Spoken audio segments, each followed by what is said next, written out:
presentation of the Rio Grande Oil Company.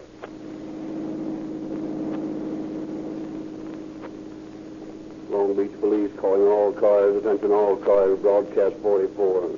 Regarding a hit and run. A Ford sedan, page 146. 2Y Young 3146. 2 Young 3146. Suspect driving this car struck and injured a young boy at the corner of Pacific and 8th Street. Then drove on, failing to render aid. Bring him in. That's all.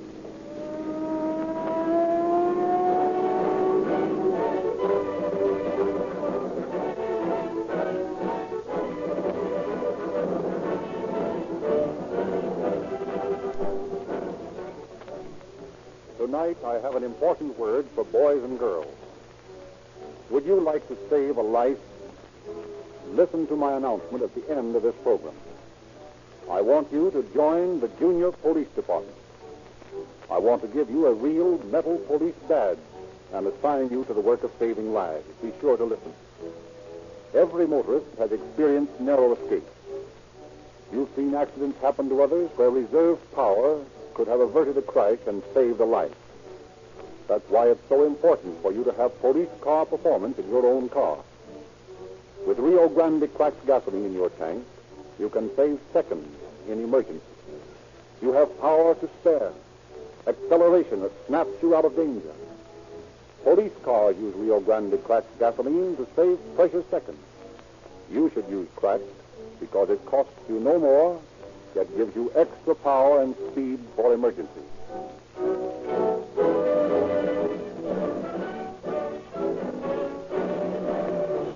It is now our pleasure to introduce Captain C.B. Horrell of the Traffic Patrol Division of the Los Angeles Police Department, who has a message for you.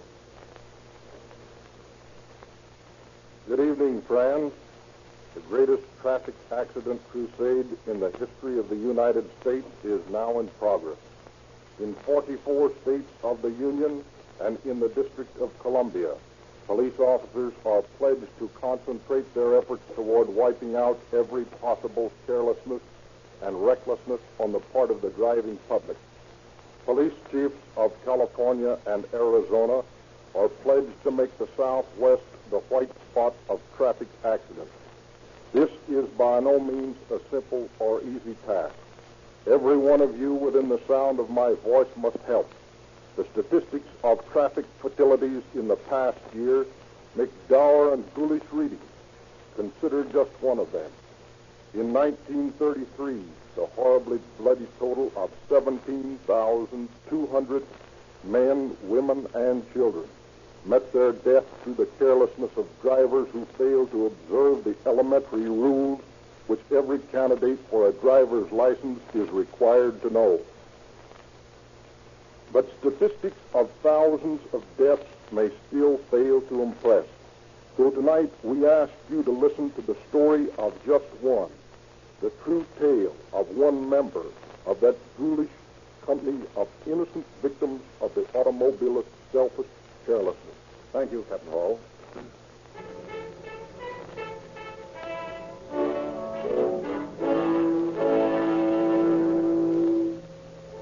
It is 2 days after Christmas last year. On a tree-lined street in Long Beach, shouting crowds of children drinking in the short days of their midwinter vacation are comparing their Christmas presents. New bicycles, new roller skates, footballs. In a vine-covered bungalow halfway down the block, Mrs. Green is distracted from her darning when the mid-afternoon quiet of the house is broken by the slam of the front door. Tommy? Is that you? Yes, Mom. Well, what are you doing coming home at this time of the afternoon? Aren't you going to the movies? Not this afternoon, Mom. I got to deliver my Saturday Evening Post today. Oh, that's right, Tommy. I'd forgotten this is your busy day. Yeah, and boy, am I going to be busy. I got to get a lot more customers. Well, you've got too many now. Too many? Well, I haven't got near enough yet. All those magazines are so heavy, Tommy. I hate to see you carry such a load. You're such a little boy. I am not, Ma. Gee, I'm 12, going on 13, and I'm as big as any kid my age on the block. Why, gosh, I'm nearly a man. Well, you'll always be a little boy to me. Oh, gee, Ma, don't talk that way. Yes, it's so, Tommy. You'll just have to get used to it. Hey, what you got that in here for, Mom? What? That teapot I got you for Christmas. Because I like to look at it. Do you? Do you really like it, Mom? Oh, yes, son. But why, Mom? It's just a teapot. No, it's more than that, Tommy. You could have gotten lots of things for yourself with those brown vouchers that they give you as a bonus on your magazine. But instead of thinking of yourself, you thought of me first. And you saved up and got the teapot for me. Oh, that wasn't anything. Wait till you see what I do when I get those new customers. What will you do then? Well, the first people are offering 5 brown vouchers for every new customer us kids get this month. And if I can get enough, why, then I'll be able to get you a swell set of dishes for your birthday. Oh, Tommy, how sweet. Do you mind if I kiss you for that? Well, okay if you want to. Oh, gosh, Mom, it's nearly 3 o'clock. I got to be getting downtown and picking up my magazine. All right, son. Be careful now. Sure. Look both ways when you cross the street. Don't worry, Mom. Just because school's out for a week, I haven't forgotten what they teach us about safety first. It always pays, you know. Yeah, I know. Well, wish me luck, Mom. And maybe I'll get 3 new customers this afternoon. Oh, I'm sure you will. Now, don't be late for dinner. I won't. So long. So long, Tommy.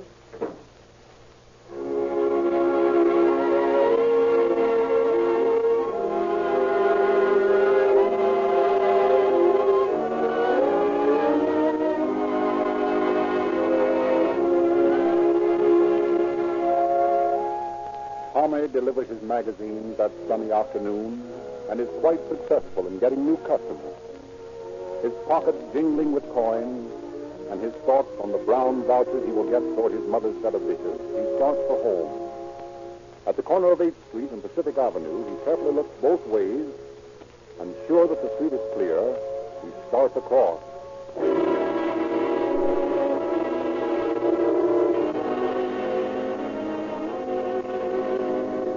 A Ford sedan suddenly weaves around the corner toward the lad. He looks up, horror wrenching his face. He attempts to spring from the automobile's path. It swerves toward him. There is a sickening thud, and Tommy's inert form sprawls on the concrete as the careening Ford weaves on down Pacific Avenue.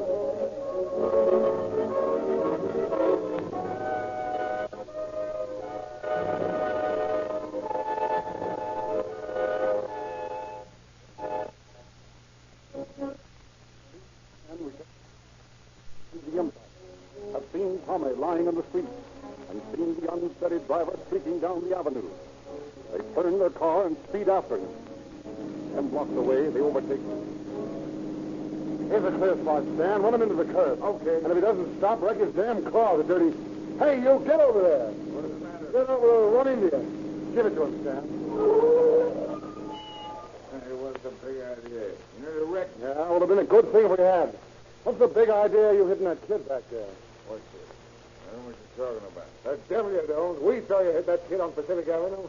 Pacific Avenue? You must be nuts. I ain't been on Pacific Avenue all day. Now, tell that to the cops. Say, what is it? A flame up? Listen, guy, it's no frame-up, and the least you say, the better. Now, you got a can on you, you can smell a block. Drunk driving and hit and run. Now, you'll do a nice stretch for that. Now, look here. If you know what to do for you, you'll get their cargoes out of my way and let me get going. Yeah? Well, you ain't going no place but the police station. You have to show me your badge. Here's my badge, mister. This big prick in your face. You can't arrest me. Listen, mister, hit and run is a felony, and a citizen can arrest any guy he sees committing a felony. Go on, Ben. Beat over to the police station and bring some cops over here. I'll watch over our pal here, and if he tries to get away from me, I'll smear that big nose of his all over his ugly face.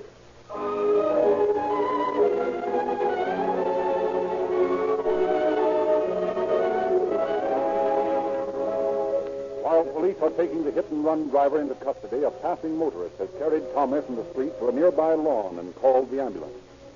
Mrs. Green is notified, and a half hour later stands red-eyed, tense, waiting outside a room in the seaside hospital. A detective attempts to quiet her. Oh, they're taking such a long time. Why can't I go in? Please let me go into my boy. Well, I'm sorry, ma'am, but the doctor Oh, said... poor Tommy. Was he hurt badly, Lieutenant? Well, I couldn't tell, ma'am. He was unconscious.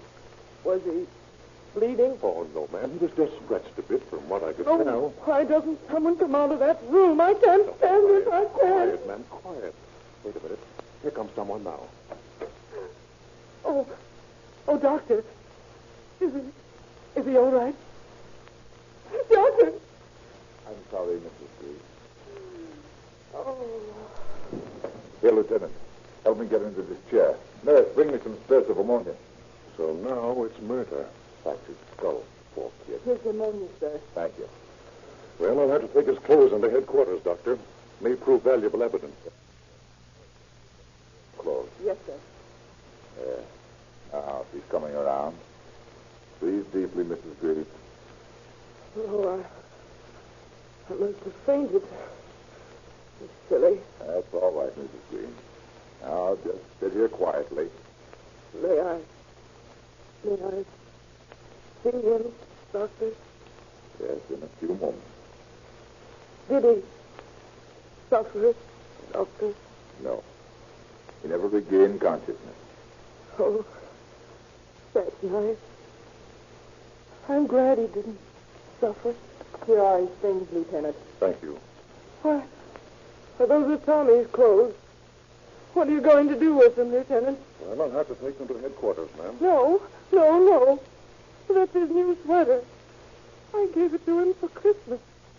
You can't take it. Give it to me. Now, please, ma'am. You mustn't excite yourself. He loves it so, Doctor. And he looks so nice in it. Now, please, Mrs. Green. There's a hole in it, Doctor. Where he was stuck. And that's why I must take it in, ma'am. Why? Well, that may give us a clue to the person who killed him. What good will that do? If you do find the driver of that car, if you find him and hang him from the highest tree, it won't bring Tommy back.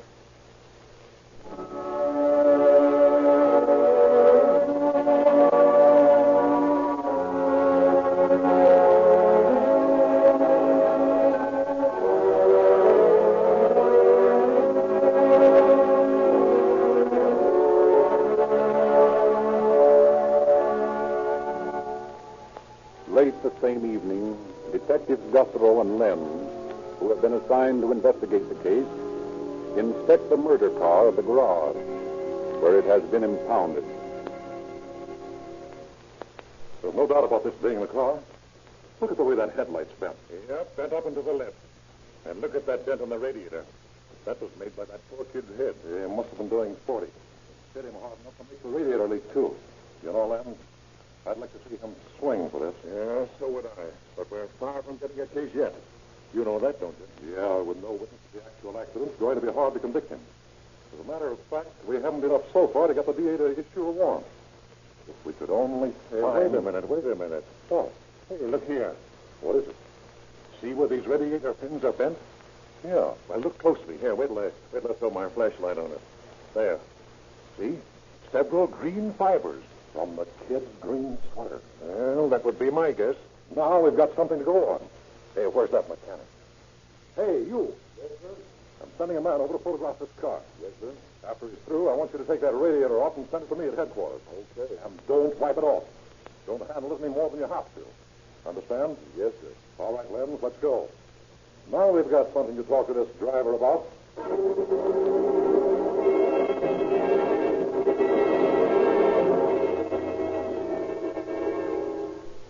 What's your full name? Thomas Harris Mark. How old are you? I was born in 1902. Do you own the car you were driving tonight?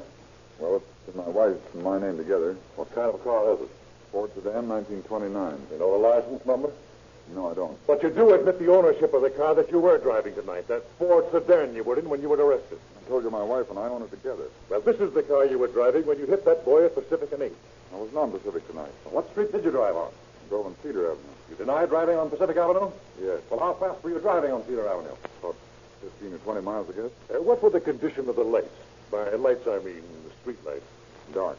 What do you know about this boy being hit at Pacific and 8th? Nothing, only what those men told me. Those men you mean, the two who held you while you were arrested? Yes, I don't get what this is all about. Who's trying to frame you, Lieutenant? Hey, listen, we're doing the questioning. You confine yourself to answers. You deny hitting a pedestrian at Pacific and 8th? Yes, I don't know anything about it. Then how do you account for your right headlight being bent to the left as it is now on your car?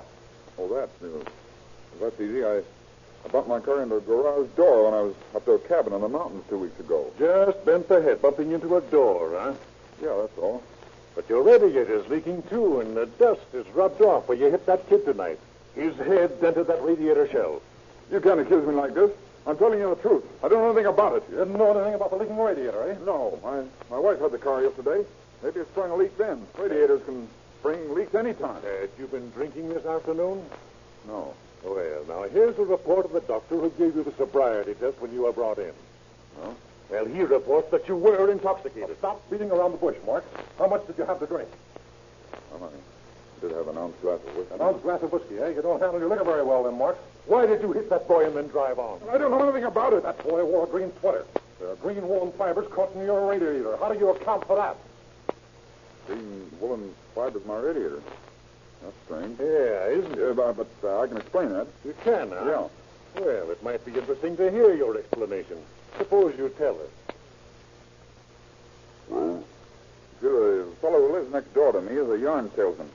He combs out a lot of wool in his backyard. I guess the wind blew some of it over and it caught in my radiator. Oh, come on. Yeah, that's the way it must have happened. Come on, Marks. Don't we start playing with a fairy story like that. That's the truth, and I can prove it. I'll have him come down here and tell you all about it. You can't pin this drunk driving charge on me. Listen, this isn't a drunk driving case, Marks. This is murder. That boy died an hour ago. He did. Yeah, it's too bad. I certainly hope you fellows got the guy that hit him.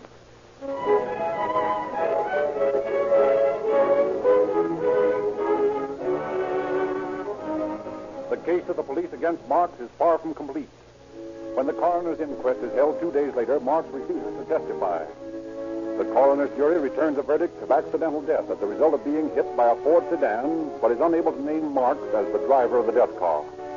Determined to bring Marks to face a crime of which they are convinced he is guilty, Jethro and Lenz call upon Ray Pinker, chemist of the Los Angeles Police Department, for assistance in identification of the woolen fibers found on the radiator.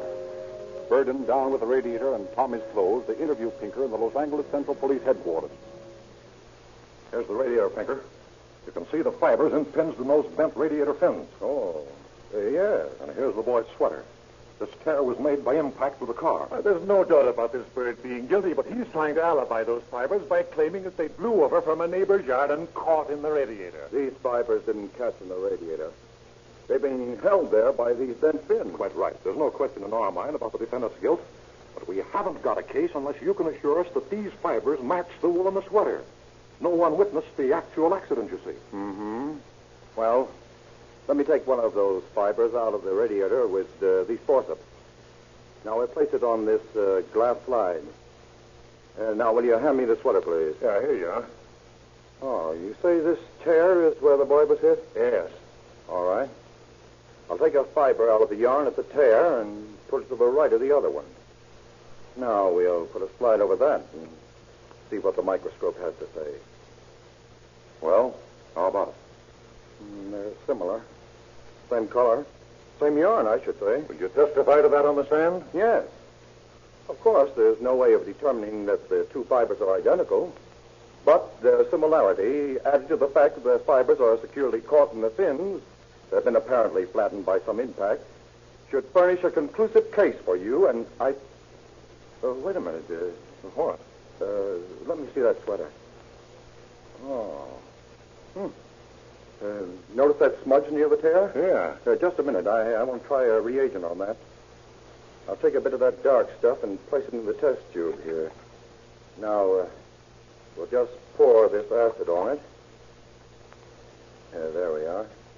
Now, let me scrape some of that paint off the radiator fin. And we'll do the same thing with that. There. Now, notice. Why, both the test tubes have turned cloudy. That's right. That smudge on the sweater is made from bituminous paint.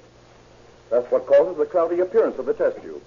Bituminous paint is used for painting the radiators. Then the smudge on the sweater comes from the paint on that radiator. That's right. Then we've got this bird, too, eh? Well, it isn't as positive as an identification as the fibers, The boy might have gotten his sweater smudged from bituminous paint in any number of places. But there's no doubt it came from the radiator. He didn't have time to get the sweater dirty. It was a Christmas present. Still, he might have. It'd be hard to convince a jury on the paint evidence. However, I'll be prepared to give it if the district attorney feels he needs it. That's fine, Pinker. You've given us just what we need to send this guy up. Come on, Len.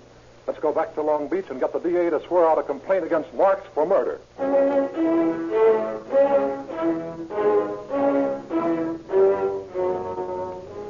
Presented with the evidence police science has provided, Deputy District Attorney William Brayton is quick to issue a complaint against Marks, charging him with murder, drunk driving, and hit and run.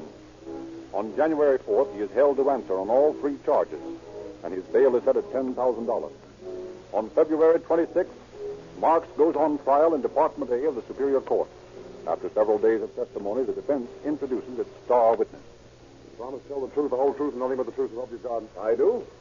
What is your name? Robert Harper, Where do you live? at 827 La Jolla Avenue, Long Beach. Are you acquainted with the defendant? I am. Do you know where he lives? At 829 La Jolla, next door to me. What is your business, Mr. Harper? I'm a yarn salesman. How long have you been in this business? 15 years. You are familiar with the various colors used in dyeing yarns and the various texture of various kinds of yarn? Naturally. I'll ask you to come over to this table and investigate the wool fibers under these microscopes. The one on the right has been admitted as evidence from the radiator of the defendant's car. The one on the left is from the sweater of the deceased. Will you look at them, please? Good.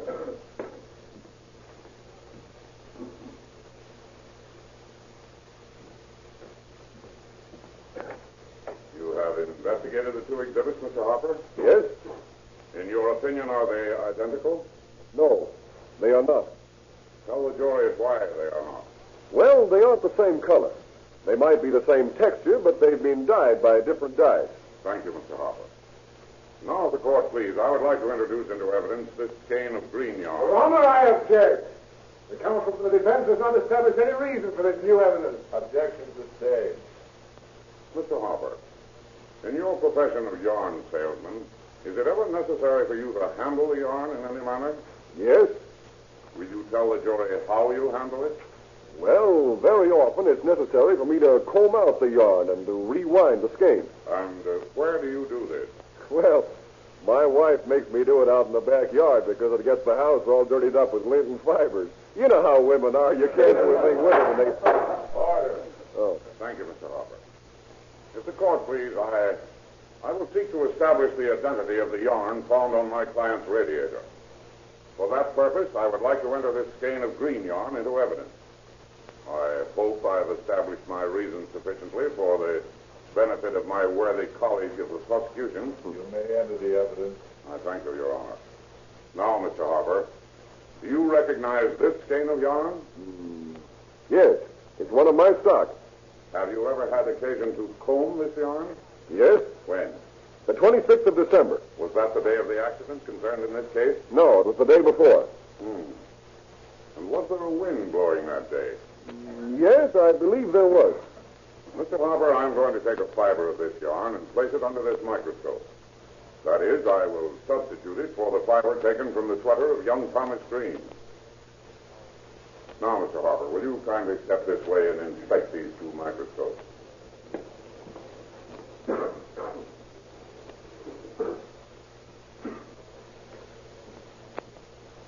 In your opinion, Mr. Harper, is there any similarity between these 2 fibers? That is, the one found in the radiator of the defendant's car and the one from your yarn? Yes, they are identical. And how do you account for the fiber from your yarn being in the defendant's radiator? Well, while I was combing the yarn that day, Mark's car was parked in the driveway. I imagine the wind blew some of the lint over onto his place. Thank you, Mr. Harper. That is all. Do you wish to cross-examine, Mr. Prosecutor? You bet we do. Mr. Harper, have you examined Exhibit A, the radiator from the defendant's car? Yes? You've observed the manner in which the fibers are attached to the radiator? Yes? You have. How would you describe the manner in which they are attached? They're stuck there. Oh, stuck. Did you observe that they're stuck between several bent radiator pins? Yes? In your opinion, Could the wind of the other day have blown the wool from your yard to the defendant and stuck the fibers in the radiator in the manner in which you've observed them? Well, I don't know. It was a pretty strong wind. It must have been. Mr. Harper, here are the three exhibits. Fibers from the radiator, from the sweater of the deceased, and from the skein of your own yarn.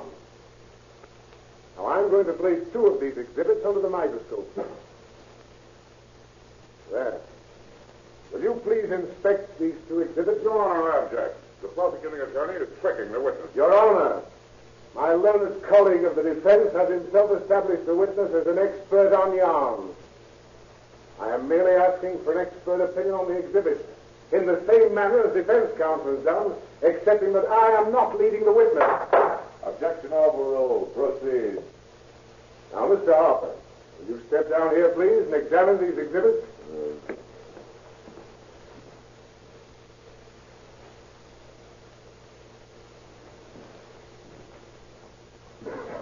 Now, Mr. Harper, in your opinion, are the fibers you've just examined under the microscope similar or not? They are identical. Thank you, Mr. Harper. That is all. I will now pass around the exhibits. You'll observe, ladies and gentlemen of the jury, that they're exhibits C and D. The fibers from the radiator and from the sweater of the deceased. And when permitted to inspect them without being coached, Mr. Harper has found them to be identical.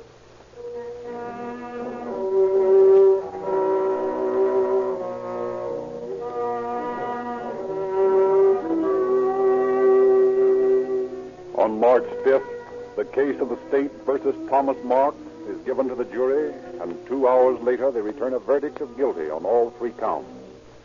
On March 7th, Marks faces the judge to hear sentence passed on him. Thomas Marks, stand and face the court. Before I pass judgment on you, have you anything to say? Nothing to say. Thomas Marks, the jury has found you guilty of sections 112 and 141 of the California Vehicle Act. While in the act of committing one felony, that of drunk driving, you committed another, hit and run. As a result, the jury has also found you guilty of second-degree murder. I am disappointed with this verdict. I only wish that they had returned a verdict of first-degree murder with no recommendations. It would give me great pleasure to sentence you to hang, for you are no less a murderer than the man who runs amok with a revolver. An automobile in the hands of a man under the influence of alcohol is an instrument of death. The streets and highways of California are lethal paths for our children as well as for us until your type of criminal has been done away with.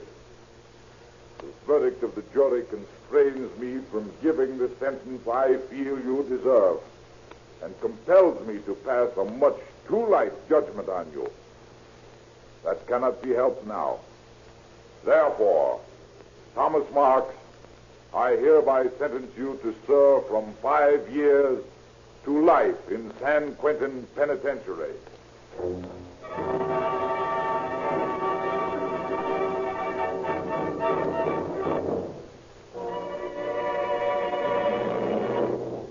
Now, boys and girls, here's the announcement I promised you. How would you like to be junior police officers? Your police department needs you to save lives. If you wear the official police badge of the junior police department, you can prevent traffic accidents. You can protect your schoolmates, even save a life. It costs you nothing to join the junior police department. You can get a genuine metal police badge free. Just go to the nearest independent service station selling Rio Grande cracked gasoline, ask for a junior police department enrollment card, sign and mail it, and you will get your free police badge and official orders by mail. Parents, urge your boys and girls to get a junior police department enrollment card from your Rio Grande cracked gasoline dealer. There is no charge. The police badge is free, and it makes your youngsters think safety first.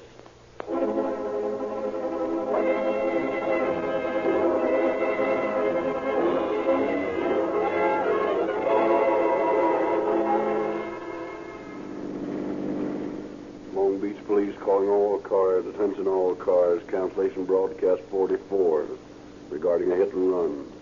Suspect in this case now in custody. That's all.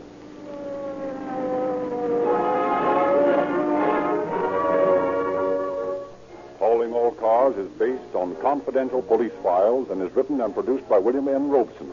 Frederick Stark directs the orchestra.